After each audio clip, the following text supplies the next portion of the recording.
And now, at your service, here to help you cook and eat like royalty is the barbecue whisperer and hedonism evangelist from AmazingRibs.com, the planet's biggest and baddest barbecue and grilling website, Meathead.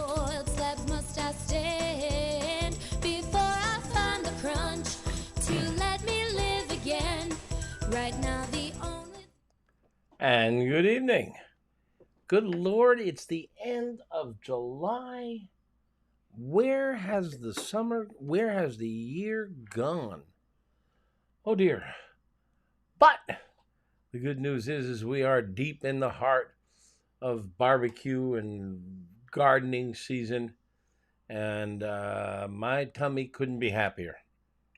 My wife is a master gardener with a certificate from the University of Illinois, and she just got the word that she is among the 1% of the master gardeners to receive an honor as the best of the master gardeners in Illinois. And it is the coolest thing because our garden is coming alive. Tonight, we had chicken cacciatore with some tomatoes and some jalapenos and various other odds and ends from the garden, some herbs.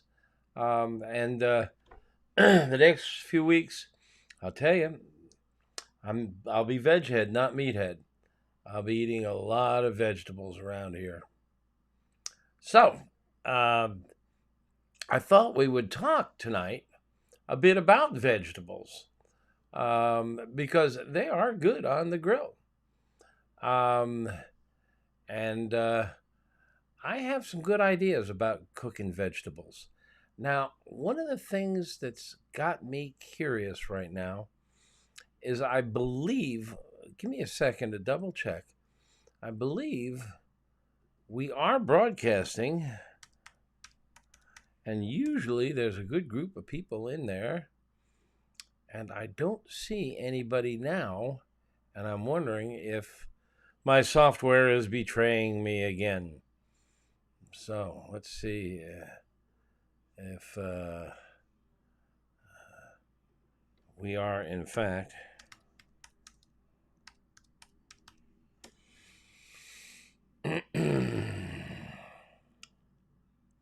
live. There we are. I think that's live. Yeah, we're live. Okay, we're live on Facebook at least. Okay, well, I'm not going to bother checking YouTube and the others. If we're live on Facebook, then we are live. So, I got to tell you, vegetables are really good on the grill. And you've probably experimented with them. Hello, Brian, Central PA. Glad to have you. One of my favorite things is, and this recipe is on the website, AmazingRibs.com, is eggplant parmesan. Now, eggplant, if you treat it properly, is kind of beefy, kind of meaty.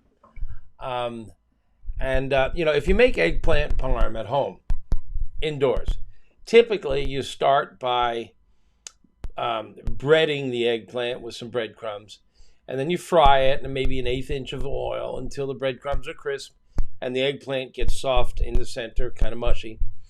And then you line a pan, oven-safe pan with it, and you pour tomato sauce on it and grate some cheese on top of that, maybe throw some mushrooms, and pop it in the oven.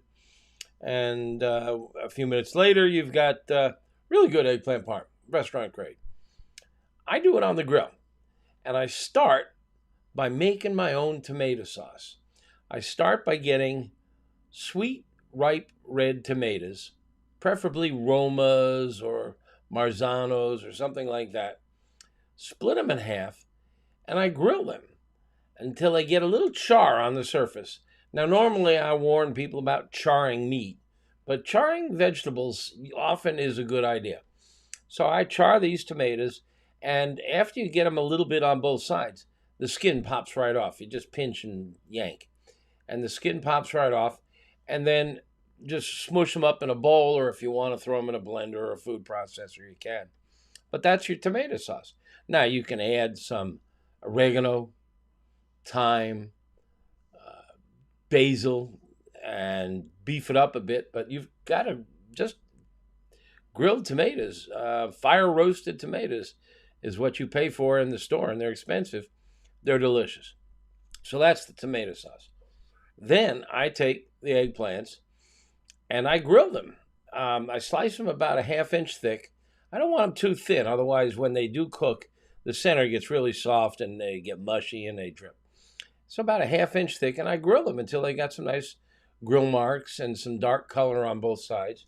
And now I plop them on the grill and I put some of the tomato sauce on there and grate some mozzarella cheese and pop that on top. Close the lid, let the cheese melt, and you've got a vegetarian dinner. Well, it's not quite vegetarian because you've got cheese on there, which is an animal product, but it's darn tasty. And you don't have all that oil that you get when you do eggplant parm in a pan. And it's really tasty. It's really tasty. You've got grill flavor, and it's a little bit leaner without the oil. I really love it. Another one of my favorites is what I call pizzucchini. The pizzucchini, you know, you go out and look at the garden and you see those zucchinis out there. And they're just a little undersized. You know, I like them in the 6 to 8 inch range. They're the most tender. And, you know, so they're maybe 5 inches, okay? A little undersized. And you say, okay, I'll come back tomorrow. And you come back tomorrow, and they're 1.5 feet long. I mean, it's just amazing what happens to these things overnight. All right, maybe not that big a growth cycle. But if you turn your back on zucchini, you're going to have a baseball bat. Garrison Keillor, the humorist, used to talk about gratuitous zucchini giving. You know, when they get too big, you start giving them away to the neighbors gratuitously, especially when they get really big. And that happens to everybody. Here's what I do with big zucchinis. You get a big spoon and you scoop out the center. Now, the center, it gets kind of pulpy, and that's where the seeds are. So you scoop out the center and you make a canoe out of it. And then you fill that canoe with whatever you would put on a pizza. A little sausage, tomato sauce, cheese, mushrooms, whatever you want. You can pre-cook it in a pan if you want, but I don't think it's necessary. I just pile it on the center and then put the shredded cheese on top, pop it back on the... I skipped a step. If the zucchinis are really big, and when you scoop them out, what's left, the walls are kind of thick, I grill those first. Skin side down, get a couple of grill marks on it, get it so it's kind of floppy a little, flip it over, grill the insides a little again so you get some marks, and you want it tender. If you stuff it and then put it in there, when you go to eat it, it may be a little on the crunchy and rarish side. So I par cook the shells, then I stuff them. And I tell you, kids just love it. You know, if you're having trouble getting your kids to eat your vegetables, they love pizzucchini because it tastes like pizza, but it's zucchini. Really great stuff. What else? You can do ratatouille. I mean, ratatouille at its basic is just a bunch of grilled vegetables mixed together on a plate. And you can go crazy. You can go with whatever's ripe in the garden. Or you can put them on a hoagie. And that's really nice. I like to take zucchini and eggplant and tomato and slice the zucchini and the eggplant lengthwise rather than cross-section, which a lot of people do. And you make planks out of them, grill them up. And if you want, you can paint them first with a little salad dressing or something. Give them a marinade, if you will. And then grill them off and take the hoagie bread and grill that so you've got a little crunch on the bread and load it up. If you want, put a little cheese on top. Boy, that is good. So there's a lot of fun things you can do with veggies. And fruit. I think on the website you'd find a really nice peaches and cream recipe. I look for peaches broadly can be divided in two categories: freestone and cling. Cling peaches, the meat kind of hangs onto the seed. Freestone, the seed is just floating around in there and it's easy to pop out. And I like freestones. I get Red Havens from Michigan, which are just brilliant. I'm sorry to tell you folks from Georgia and South Carolina that Michigan Red Havens are absolutely the best peaches I've ever had, better than anything in Georgia and South Carolina. And I know you pride yourself on your peaches. But fruit in general is best in cool climates. And that's because they ripen during the day from the sun, but at night, the coolness prevents them from losing their acidity. And you want sweetness and acidity balance. I mean, that's at the core of all great wines, sugar acid balance. These guys are just great, the Red Havens from Michigan, because they have that crispness, that acidity. And you want to clean your grill grates really good. You don't want any grease from your hamburgers on your peaches. So get them good and clean. And there's a gadget out there now that I'm in love with called Grill Rescue. It's like a spongy pad wrapped in fire hose. And you soak it so it's wet. And you wipe down your grill grates. And it steams the grill grates because the moisture in the pads. And it's really easy to get them clean. No danger of bristles left behind. And they're really great. I look drunk and like you don't give a shit about the world anymore. Gosh, JB, how sweet of you. Actually, I'm getting over COVID. I was on vacation for 2 weeks, and I'm getting over COVID. And you, sir, are an asshole. So, in any case, I was talking about peaches and cream. So you get the peaches grilled, and you kind of tenderize them, and it caramelizes them a bit. And you put them in a bowl, and there's a recipe on the website for a rum brown sugar sauce. And you take some rum and brown sugar and a cup and butter and a few other things, and you make this marvelous warm sauce. Pour it over the peaches, and then top it with some vanilla ice cream. Fantastic. So, as we enter the heart of the summer, peaches and cream, eggplant parmesan, pizzucchini, all kinds of fun things you can do with fruits and vegetables. And once upon a time, just a few years ago, for the fun of it, on a dare, I went the whole month of August without eating meat because my wife's garden is just such a cornucopia.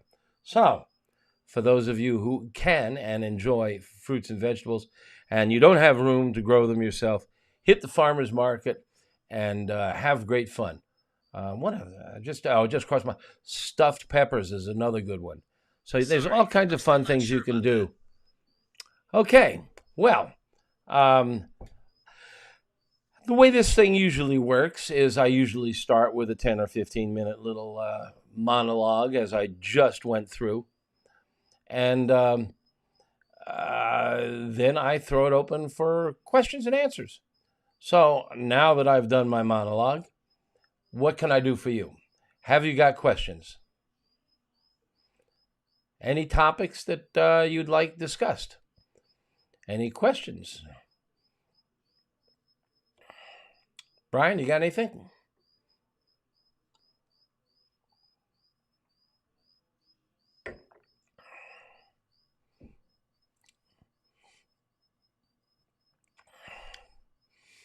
Well, while we're waiting, I will share with you some things that I've learned and had fun with recently.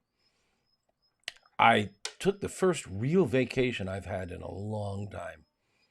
I mean, I've taken a couple of weekends off, but I took 10 days with my wife, and we flew into Fairbanks, Alaska, and we took the train down to Anchorage with stops along the way.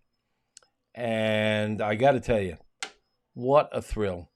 Denali National Park, brilliant, just brilliant.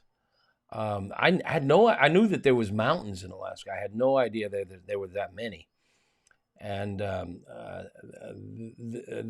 are just some really lovely countryside along the way. And the Denali Mountain, I'm told, is generally obscured by clouds and rain, and we saw it all 3 days we were in the vicinity, which I'm told is just a rarity, that only about 30% of the tourists get to see Denali, and we did, and it was just spectacular. Shade Tree Shack's asking about fish. I'll come to that in a second. And Brian's asking about fish too. Okay, I'll get to fish. But I'm on Alaska right now. And Alaska, of course, we stopped in Anchorage. There's a place where they breed salmon, and they seed the lakes and rivers with them. And they were on the edge of a stream called Ships, S-H-I-P-S, Ships Creek. And we saw a bunch of salmon swimming upstream and digging their redds. It was amazing. It was so cool. And then we went out into the ocean one day and then into Prince William Sound the next day and saw humpback whales and orcas and seals and puffins. Alaska is way cool. Oh, and the Anchorage Museum is just one of the great museums I've been to. I'm a museum goer. Brilliant. So if you ever get a chance, I know Alaska was not high on my list of destinations for vacations. It was my wife's idea. And boy, it was, I think it was 10 days of just breathtaking scenery and wildlife, and recharged my button. I was just I'm just delighted. And while I'm digressing, and I'll come to the fish questions in a second, I got to brag for a minute. We've been watching the Olympics, and my Gators have 40 athletes competing. That's just way cool, including Katie Ledecky and Caleb Dresser. Fish. Yeah, the fish is easy to grill. There are a couple of really important things to remember. Most fish is best in the temperature range 125 to 130. You go much beyond that, particularly salmon. You go much beyond 130, and it gets dry. Now, last night I lightly smoked sable. Now, until recently, Chilean sea bass was my favorite fish, and I think a lot of people out there feel similarly. It's just a brilliant fish. And it's hard to ruin because it's kind of fatty, and so you can overcook it by mistake, but you don't want to. And it's good in the 130 to 135 range. But I've been eating sable lately, and it's an Alaskan fish. It's also called black. I'll think of it in a minute. But sable, it's impossible to overcook this stuff, and it is so delicate, and it flakes, thick, fat layers, and it just begs for smoke. So you go really light. Just set your grill. You don't even have to worry about your grill temp because it's going to cook fast if you're cooking fillets, 20, 30 minutes. Go easy on the smoke. And, oh, my God, this was fantastic. A very light salt, pepper, maybe some other herbs on there. I'm fond of tarragon on seafood. Thyme is really good on seafood. Forgive the advertisement, but my poultry rub is mostly herbs, and it's really good on seafood. Now, so that's the one of the keys, is don't overcook it. 125 to 130 for most fish. 130 to 135 max for the really fatty fishes. And that's key because you want it tender and juicy. The other thing is, it is a bloody pain to keep it from falling apart on the grill. And there are a couple of tricks. Number one, if you can cook it skin on, you've got a little bit of a layer under it that even if it sticks to the grill, and it might, you can still get the fish off the skin. But if you can cook it skin on, and just cook it skin down, don't worry about flipping it. Fillets at least. Don't worry about flipping it. And it's just you're home free.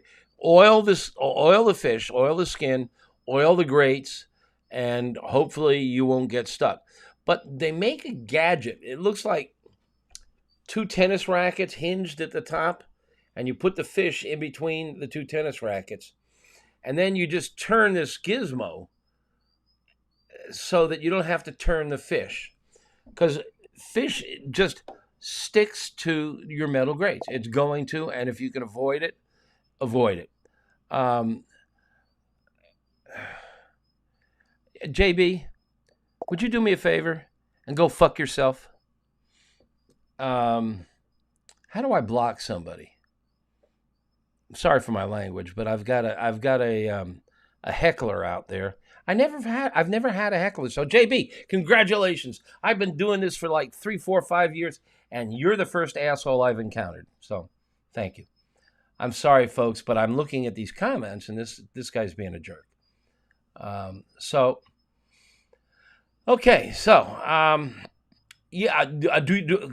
asking, do you cook on parchment? You can't cook on parchment. In fact, you can cook on, when I'm smoking salmon, I will take old paper bags or just printer paper and lay it down under the fish. And when you lift it off, of course, the paper is not going to stick. It'll burn slightly, especially if you've got it on a low temp. But it won't burn much. And the meat will just peel right off and leave the skin behind. It's great. Another trick that I learned from a fish chef that really works is mayonnaise.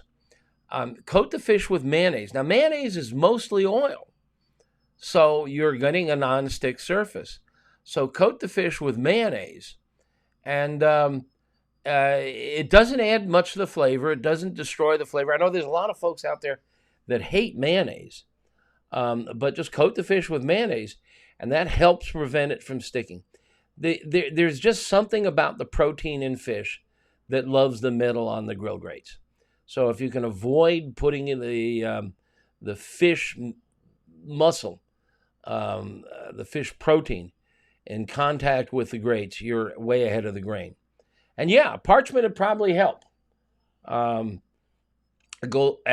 Most fish love smoke. Go light on the smoke. Another trick I've learned, there's a product on the market called Grill Grate. Now, I know everybody knows that the grates you cook on are called grill grates, but there's a product called Grill Grate, trademark. That's the name of it. And it looks like railroad tracks with valleys, and it's hard to describe, but if you Google it, you'll see it. And they have this railroad tracks with valleys in between, and you can throw wood chips, pellets, or sawdust down there, and they will start smoking immediately. And they're a ½ inch below the meat. So you're going to get smoke flavor on the meat really fast. And that's great if you have thin fillets. So I use those for a lot of my smoking fish. Thoughts about soaking wood planks to cook with fish? I have never been convinced of the wood plank concept. All right, now think about this. You're going to take a fish, which is very wet. Meat is 75% water. Fish is like 85 to 90% water. So you take a piece of fish and lay it on top of a plank of wood. And typically it's cedar. Now think about a plank of wood. It's like styrofoam. It's got a lot of air pockets in there. So it's an insulator. It's going to prevent heat from getting through to the underside of the fish. Now, a lot of people say soak it in water. Well, when you soak it in water, what happens? It can't start smoking until the water evaporates. The water evaporates at 212 degrees, right? Wood starts to smoke up into the 500 range. So you can soak it all you want. First of all, and we've done this experiment. I think I've written about this on AmazingRibs.com. So look up planking on AmazingRibs.com. There's a reason they build boats out of wood, because wood doesn't absorb water. You can soak that plank overnight, cut it in half and look at a cross section. There ain't no water on the inside. It's all right on the surface or right below the surface. So you're going to take this soaking wet plank, put it on top of the grill, and what's going to happen? It's going to wait until the water evaporates, and that water will take a few minutes until it reaches 212, and then the water will evaporate, and now the wood will start to heat up, and it will start to char and maybe even smoke. But that smoke is on the side facing the grill. So it's got to wrap around the wood plank in order to come in contact with the meat, which ain't easy. So you're not going to get a lot of smoke or wood flavor from it. And the top will cook faster than the bottom because, remember, the wood's an insulator and it's wet, whereas the top is just sitting there on top, and it's getting radiant heat from above, reflecting from the dome. So it's just it's going to cook from above, but not from below. And you're not going to get and you're cooking on cedar. Cedar is a member of the pine family. I mean, we never cook with pine. Pine is full of resins that give you terpenes, they're called. So I just have never been convinced. I've tasted it in restaurants. I've cooked with it myself. I just don't do planked fish. I think I can cook it better just by putting it on the grill or on a piece of paper or in one of those baskets. Weber makes an interesting basket. It doesn't have a handle like the tennis rackets, but again, it's two pieces of mesh, and the mesh is kind of spring-like, so it will expand and contract depending on the thickness, and you can flip the metal rack rather than flipping the fish. And boy, when I was in Alaska last couple of weeks, I had some great fish, some really good fish. Of course, the key to great fish is freshness. Now, I'm here in the Midwest, and any fish I get is by destiny a day or two older than fish you get on the coast. Now, I was raised in Florida. Dad and I went fishing almost every weekend, and we had fresh fish, and it's fantastic. But the fish I get here in the Midwest, it's not as good until I discovered a company, and forgive me for doing a plug here, but I'm not paid for this. I don't endorse products ever. I only comment on products I like. It's called Sitka Seafood. It used to be called Sitka Salmon, but now they've expanded. And these are, in general, small boats, privately owned, and the fish is, in general, line caught, not net caught. And they have a facility right at the docks in Sitka where when the fish comes in, they're cleaned and frozen fast. And that's one of the keys to making great fish, is if you freeze it slowly, the ice crystals can be large and jagged, and they will puncture holes in the muscle fibers, and you'll get a lot of liquid drains out. It's called purge. But if you freeze it fast, and that these professional facilities have blast freezers that are really cold, and the air is circulating rapidly so that the fish freezes rapidly, the crystals are much smaller. And the seafood that I get, and I've been a subscriber for almost 5 years, I get a box from them every month. You can control how much is in the box, and it ain't cheap, but it ain't real expensive. But it's pristine. It's almost as good as fresh caught, and often I can't tell the difference.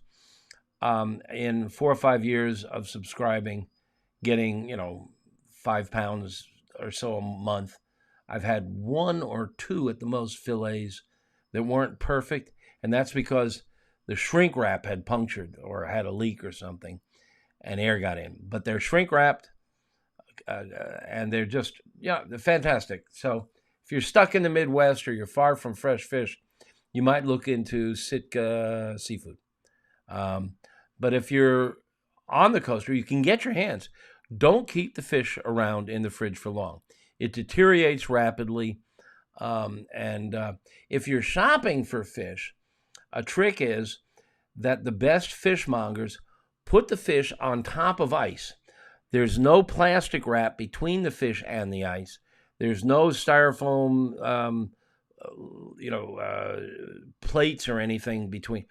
The key here is, okay, you take a piece of fish, and it's going to be slightly warmer than ice, unless it's frozen. If it's frozen, it's going to be 32 or below.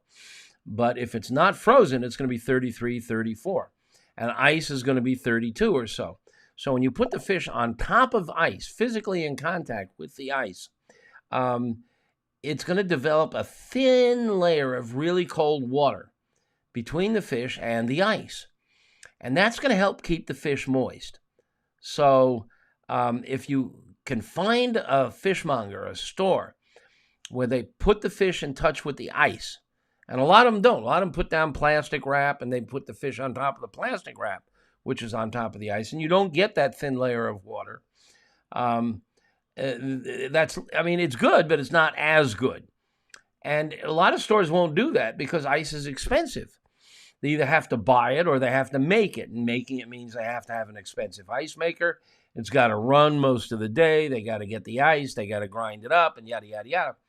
But the top fish places, top fishmongers, know this, and they put the fish in contact with the ground ice. So watch for that. Also, you want to look at the eyes and the gills. The eyes should be clear. If they're bloody, then there's a chance that it's been sitting around for a few days. It's not guaranteed. I mean, they can get bloody from flopping around in the hold of the boat. And the gills should be fairly bright red. Now, they often get kind of cordovan or slightly off red. But if you can get them when they're bright red, it means that they've recently been circulating blood. And then you want to gut them. Now, usually in the store, they've been gutted. You want to you just slit them along the belly from below the jaw all the way to the anus. And you reach in there and pull out all the guts, rinse it out. Most of the time, you want to pull the scales off. But sometimes if you leave the scales on and then there's a layer of skin underneath, now you have a layer of protection against excess heat, and it will help prevent it from sticking. So sometimes leaving the scales on is not a bad idea. So,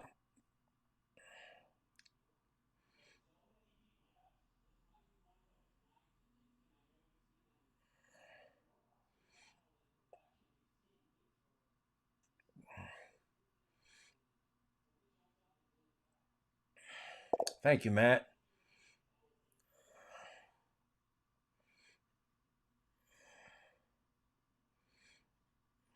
Yeah, Shade Tree Shack says he has what he's calling a cooking cage, but I think that's similar to what I'm talking about.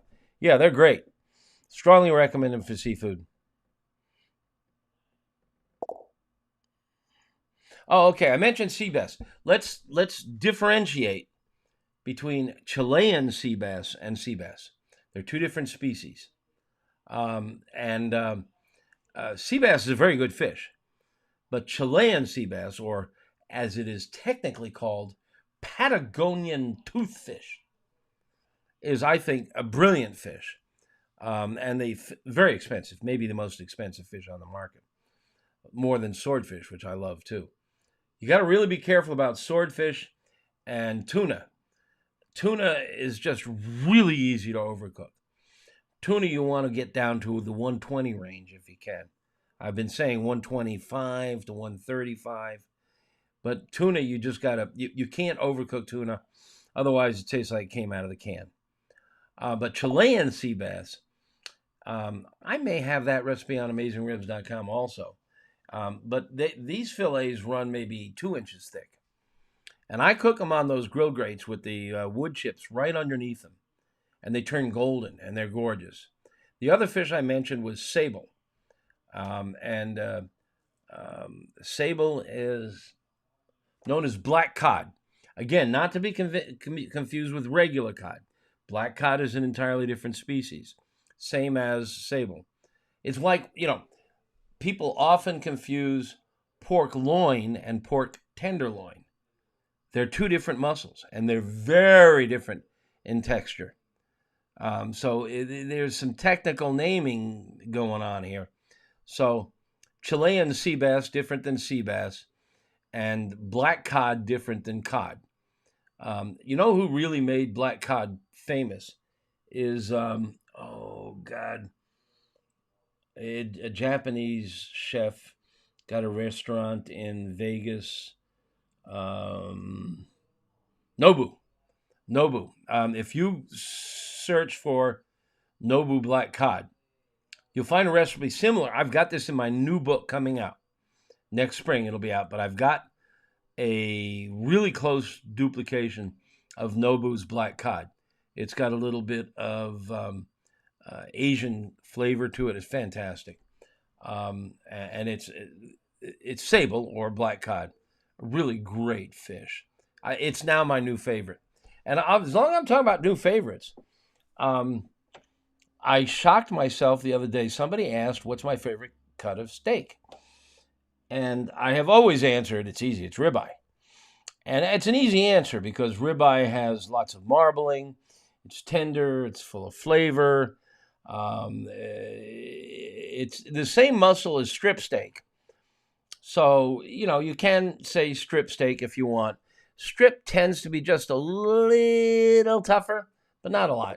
So ribeye or strip, they're pretty similar.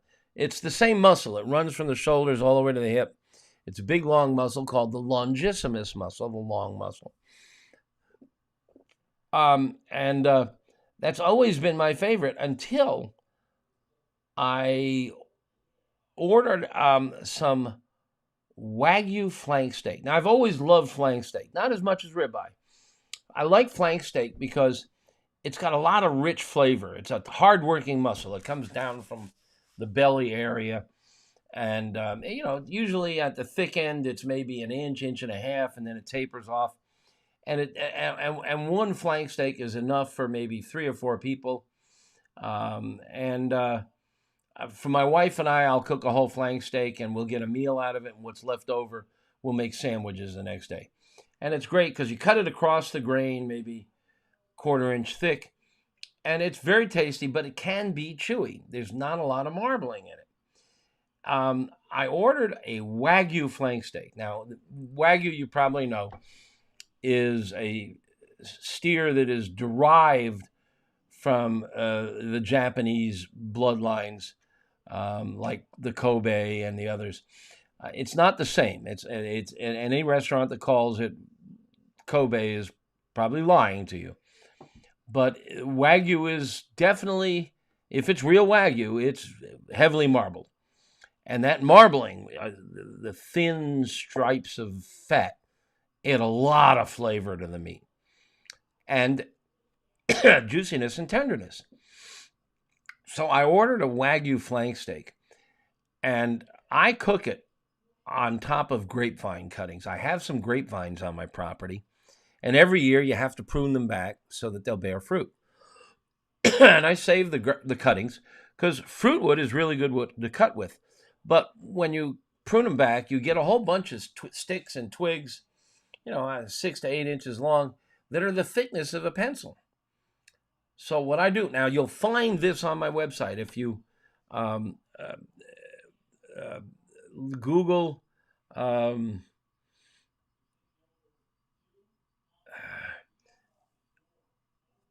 there's a discussion of this technique. Gosh, I forget what I called it on the website. I'll think of it in a minute. Getting old. But I take these grapevine cuttings and cram them into my Weber kettle as thick as I can. I put a little piece of newspaper down at the bottom, then cram them on top. And put the grill grate on top of them.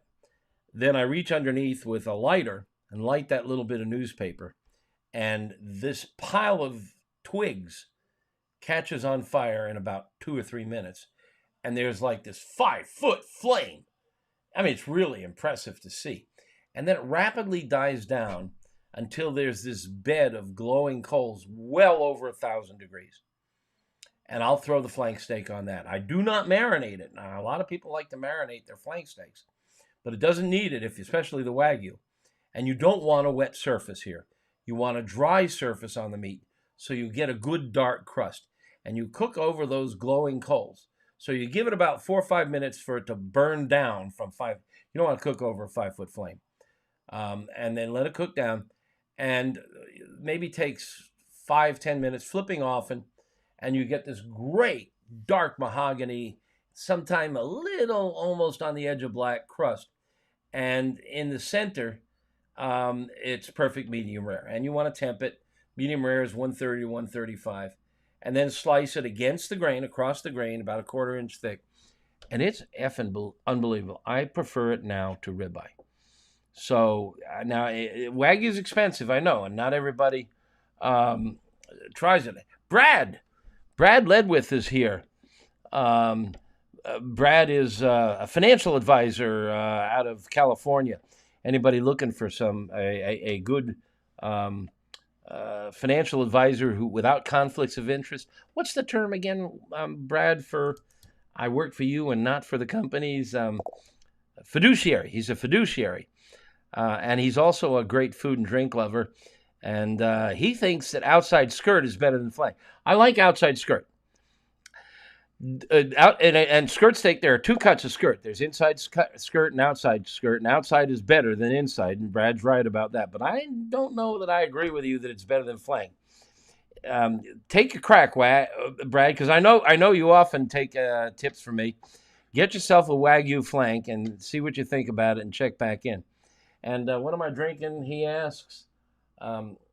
Tavignano. It's from Marche. It's it's not something that I know very well. It's pleasant. It tastes a lot like a Sauvignon Blanc. Gary Hammond from Canada. Hello, Gary. Where are you? Where do I order beef? Yeah, I've been buying my Wagyu flank steaks from Allen Brothers. They're in Chicago. They tend to service the restaurant industry, but you can buy direct from them. Snake River Farms is another. Brad chimes in and reminds me the word is fiduciary, and he's a certified financial planner. And he's with a company called LPL, and my financial planner is with LPL, and I trust them. Unfortunately, Brad knows I signed on with someone before I met him. Brian, okay, I see you've learned how to spell Chilean. Shade Tree is talking about snook. Yeah, it's a nice fish, and boy, they're fun to catch too, aren't they? They're a long, skinny fish with a beak and sharp teeth, and they run like crazy. I used to catch them in Sarasota when I lived down there, and Dad and I would fish on the inlets in Sarasota, and you can catch them there, and they were really good. Yeah, I tell you, if I still lived in Florida, I'd be fish head, not meathead. I adore seafood. Okay.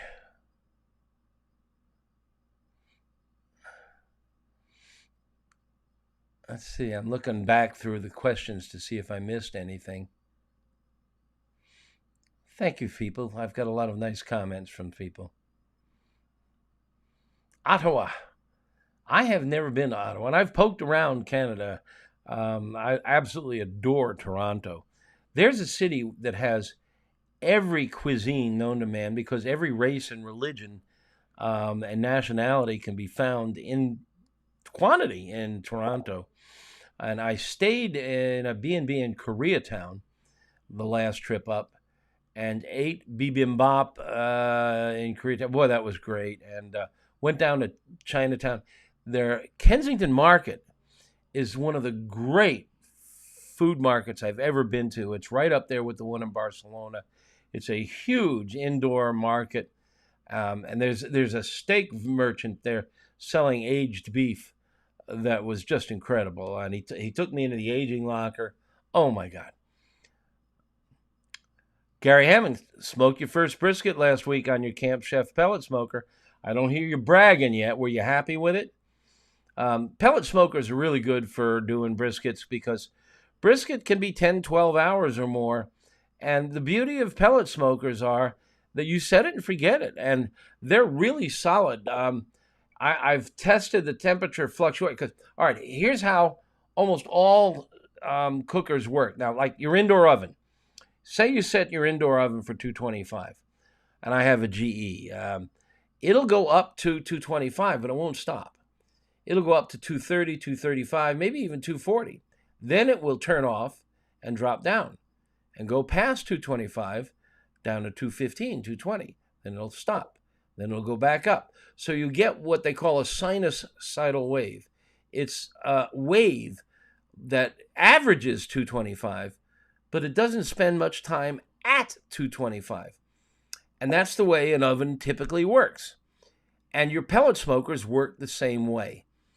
But I've owned several pellet smokers because I play with them, I test them.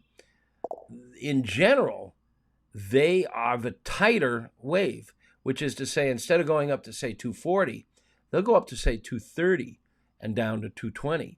So it's a tighter wave. They're closer to 225 than my indoor oven, which is really cool. And if you're cooking a brisket, it'll just stick right near that target temperature, whether you cook at 225 or 275, whatever your choice is. It'll stick pretty close to it. And that's great if you're going to go for 12 hours. You know, you don't have to. In the old days, when I first started cooking brisket, you had to sit by the cooker. And, you had to watch the temperature with a dial thermometer, which was not accurate.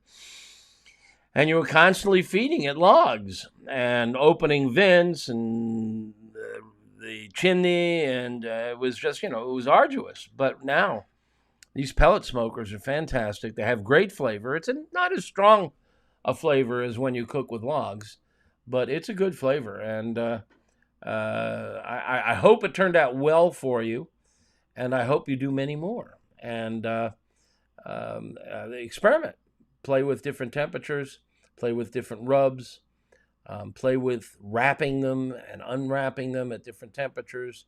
A lot of cooks will take the brisket out at about when the internal reaches 165 or so. They'll take it out and wrap it in foil or butcher paper. It's something called the Texas crutch, and that's a common technique for brisket.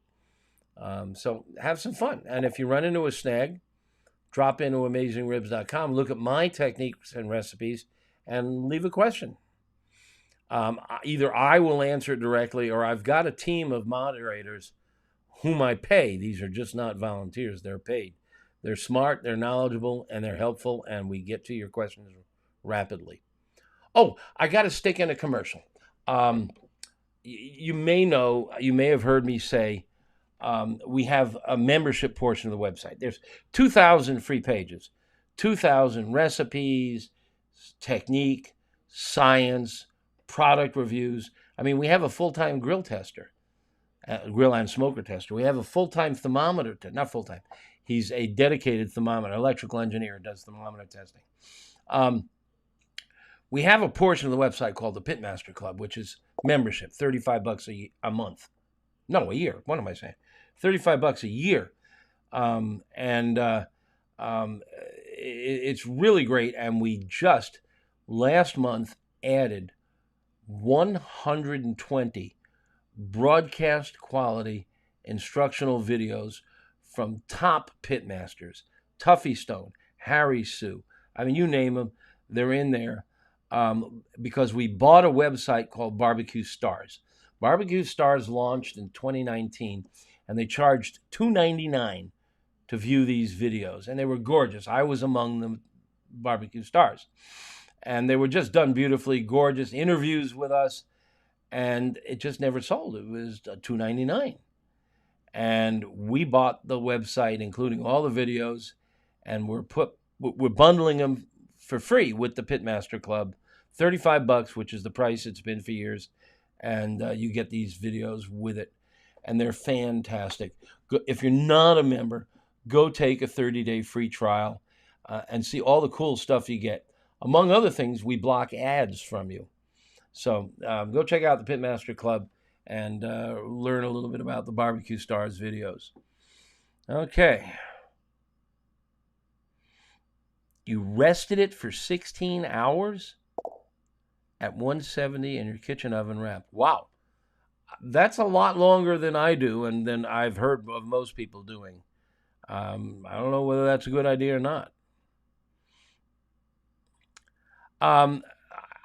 Brian is asking if we've reviewed the new ThermalWorks wireless leave-in thermometer. It is in the review process now. Bill McGrath, who is an electrical engineer and used to be head of electrical engineering at one of the big oil companies, and he retired, and now he's our thermometer tester. He has one, and he's putting it through its paces. He's got special machines that test its accuracy and its speed, and then he cooks with it. And I don't know if since I just got back from vacation, I don't know if he has posted his review yet or not. Go to AmazingRibs.com. In the search box, type ThermalWorks and see if it's gone live yet. If it hasn't, it should go live soon. But Clint Cantwell, who is now the new president of AmazingRibs.com, and he's running the website pretty much. Clint went out to ThermalWorks recently before they released it and viewed it, and he thinks pretty highly of it. There's this new phenomenon of thermometers coming on, wireless thermometers. And, these, we've been working with a lot of, you got your Insta-Read thermometer, which is, you stab it and look at it and it's right there. But a lot of thermometers have a probe on a cable that is attached to a meter that you can read. And those are common for inserting in things like briskets or pork butts or turkey breasts and things of that sort. And you've got this cable that snakes out underneath the lid. Well, the new technologies now have gotten rid of the cable, that all of the data is Bluetoothed or otherwise transmitted to the meter. And that meter can be many steps away from the grill. So you can stick this probe, stand by.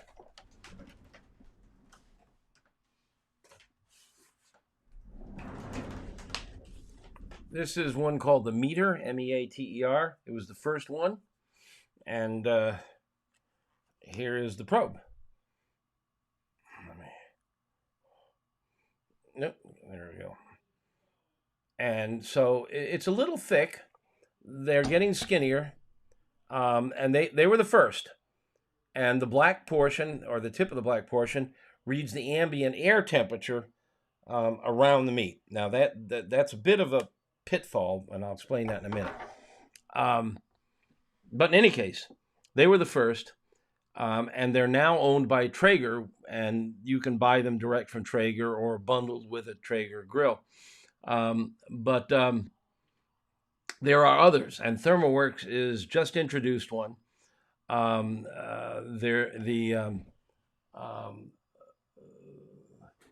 There's two others.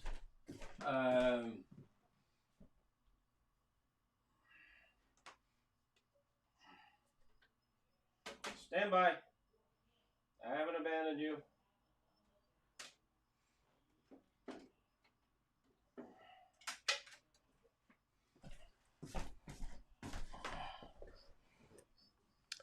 Fireboard, which makes a really good thermometer system, and it has ports for up to 6 probes.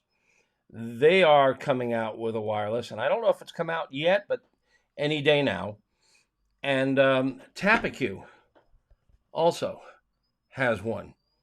And there are a couple of others that I'm not too familiar with that I see coming out of Japan and China that are showing up on Amazon. So if you're contemplating one, and I would contemplate one, look at what's the reviews from our website, because Bill really puts them through their paces. My favorite is called Combustion. It comes from a company called Combustion Inc. Chris Young invented it. Chris was one of the people behind the 6-book set. What the heck was the name of that set called? There it is. Oh gosh, I'm drawing a blank. But Chris is a food scientist, and he's come up with this combustion ink thermometer, and his probe has. Let me pull one of these. This is not his probe, but let me use it as a demonstration. His probe has 8 sensors along the spike, so you can insert it, and it will detect where the center of the meat is by the temperatures. And the cool thing about it is after it's been in there for a little bit, it can predict how long it will take to finish. And I just did this with some fish last night.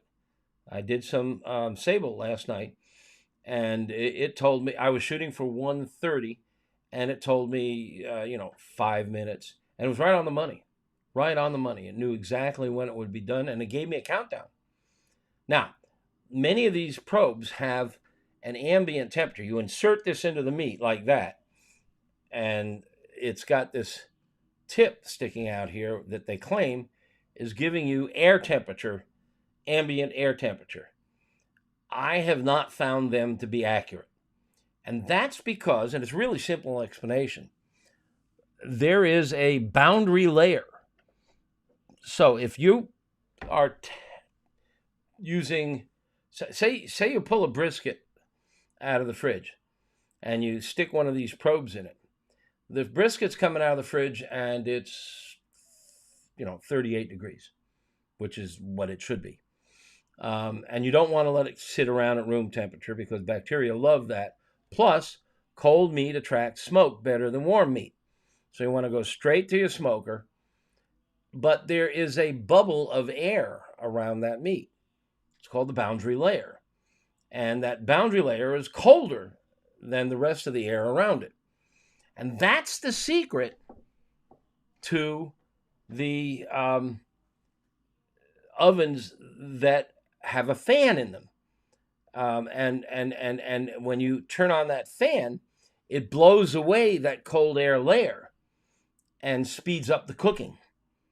And so those probes sitting close to the exterior of the meat are reading the boundary layer. So you may think your oven is cooking at 275 and the boundary layer is reading 220 and you're freaking out. Well, you are at 275 outside the boundary layer. So these probes can be misleading when you ask them to give you oven temp.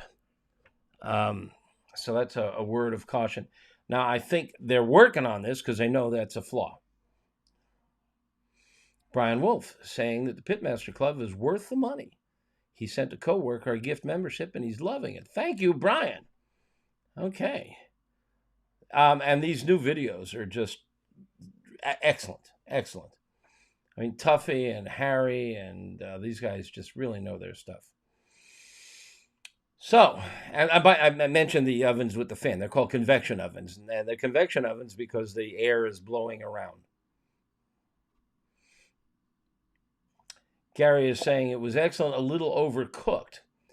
It might be the holding at 170 for a month long, or however you did with 12 hours or something.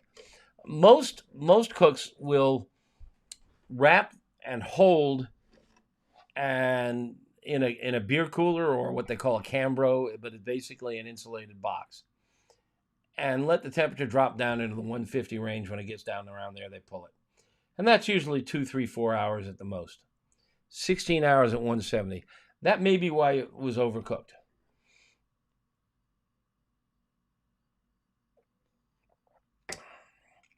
Got any more questions? Coming up on an hour. I used to do an hour and a half. I'm getting old, getting tired. I've had COVID. I came back from Alaska with COVID, riding on a train and everybody on board coughing and hacking. But I took Paxlovid, and it's a miracle drug. Within 24 hours, I felt as good as new. But I haven't been sleeping all that well, and so I may check out fairly soon. Give me some more questions. Keep me going. Otherwise, we can wrap up. I know you got to have questions. Oh, do I cook any freshwater fish such as catfish, bass, perch? I'm not a big fan of catfish, and it's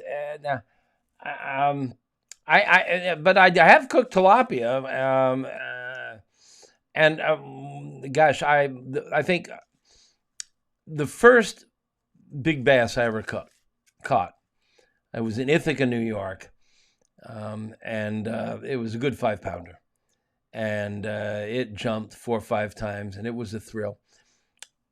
And I poached it in butter. I basically took an aluminum pan and threw a couple of sticks of butter and tarragon in there and melted them down, put the fish on top of that, left the top of the fish open.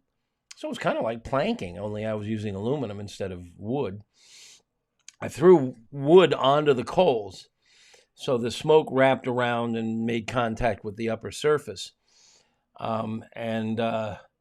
I'll never forget that fish, And sometimes, you guys have that experience? You eat something, and the memory is just embedded, indelible. That was just an indelible memory. I'll always remember that bass. It was fantastic, possibly because it was the first bass I ever caught. But it's a technique I've used since, and I think yes, it's in my last book. I describe the technique. You can do it with fillets. It's just a nice technique, kind of poached in butter, but kissed by smoke. And I think tarragon is a really good herb for seafood, also for eggs. I love tarragon with eggs.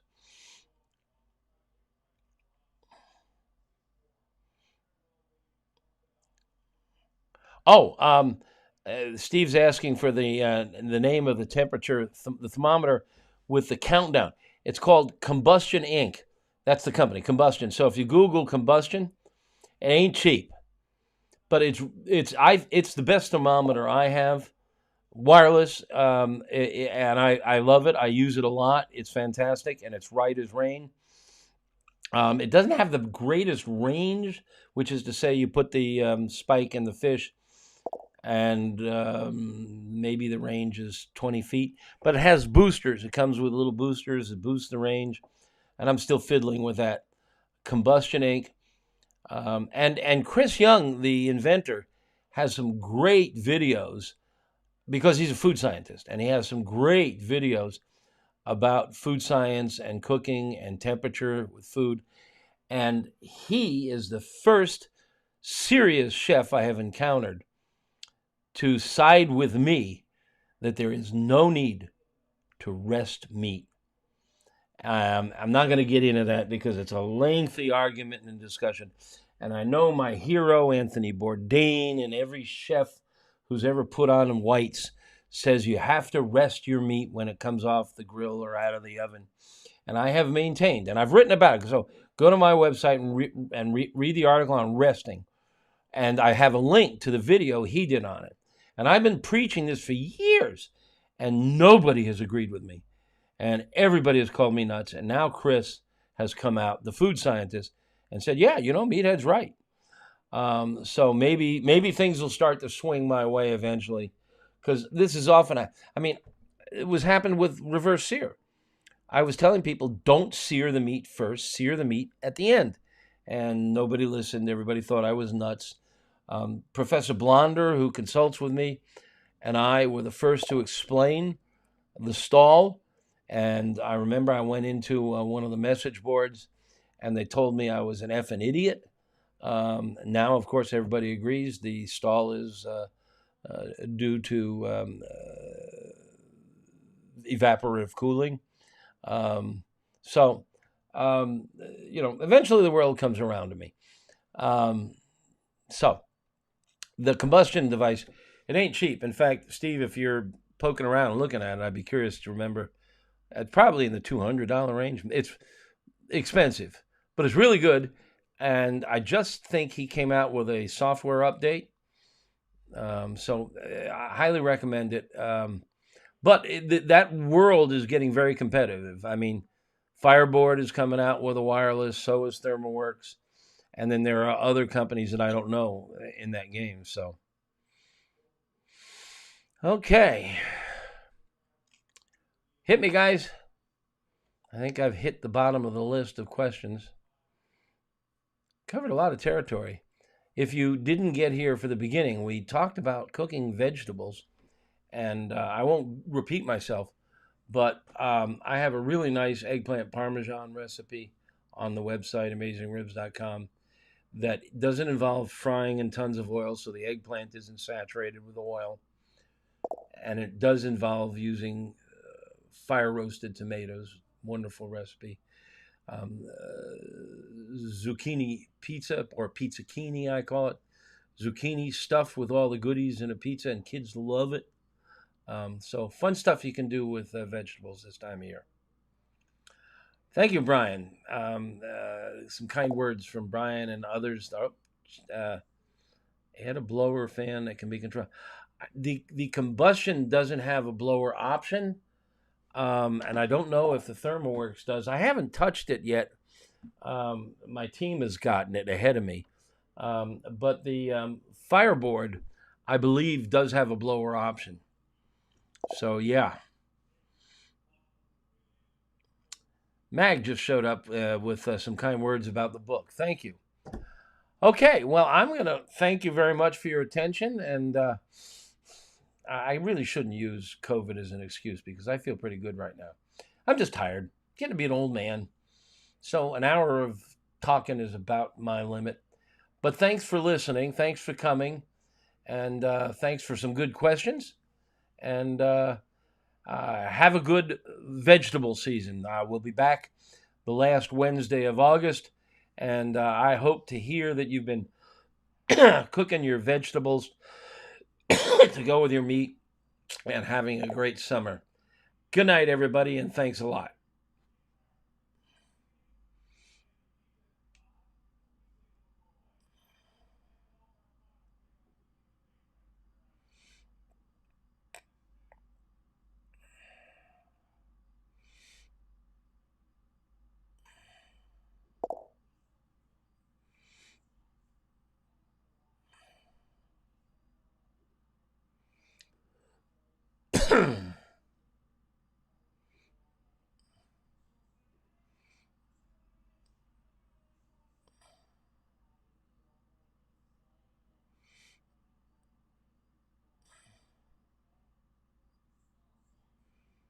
If you're still there, pay no attention to the man behind the screen. He's trying to figure out how to shut down this software and make sure the videos are all saved.